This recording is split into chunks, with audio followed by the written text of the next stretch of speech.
Patrick Reg, pouvez-vous nous rappeler comment est née la qualité globale au sein du GIP ? Je crois que Hervé et Véronique ont déjà un peu, et Dominique aussi, ont un peu parlé de la qualité globale et de comment ça s'est passé. En fait, c'est né au milieu des années 2000, d'un constat. Beaucoup de promoteurs déploraient sur les chantiers des centaines de réserves sur chaque appartement qui était livré, ou en tous les cas qui était en passe d'être livré. Et Hervé de Salomère, qui était le président du GIP à cette époque, a imaginé alors pas un concept, mais on va dire plutôt une démarche qui serait cadencée tout le long d'un déroulement du chantier, qui permettait d'avoir des points de vigilance et notamment de s'occuper de toute la conception et de la réalisation et de la livraison. Alors, sur un plan concret, comment s'organise une opération en qualité globale ? Alors, très simplement, il y a 4 phases. Alors, il y a évidemment les 2 premières phases qui sont peut-être pour nous les plus importantes. Donc, la première phase, elle est très simple. Le promoteur va sélectionner les industriels du GIP qui peuvent répondre au programme qu'il a choisi. La deuxième phase, c'est la phase de conception. Alors ça, c'est une phase qui est assez longue parce qu'en fait, on va partir de la rédaction des CCTP, des révisions des CCTP, des allers-retours avant de lancer le DCE.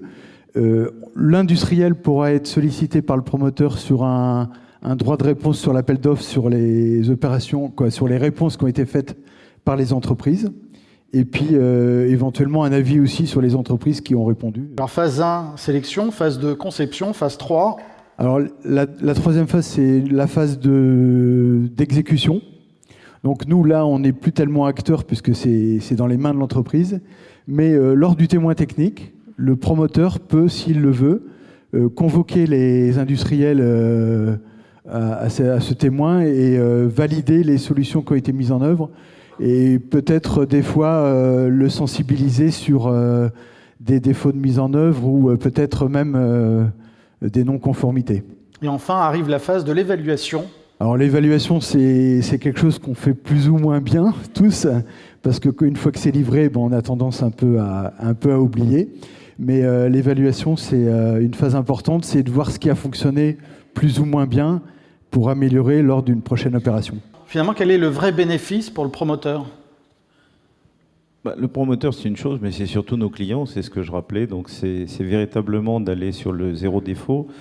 C'est aujourd'hui d'aller chercher des innovations, retrouver à notre disposition tout ce panel de savoir-faire. C'est un plus, effectivement, pour nous. Merci beaucoup pour ce focus qualité globale. On a bien compris, que ce soit pour les industriels ou les promoteurs, Émilie le disait tout à l'heure, on est dans une opération gagnant-gagnant.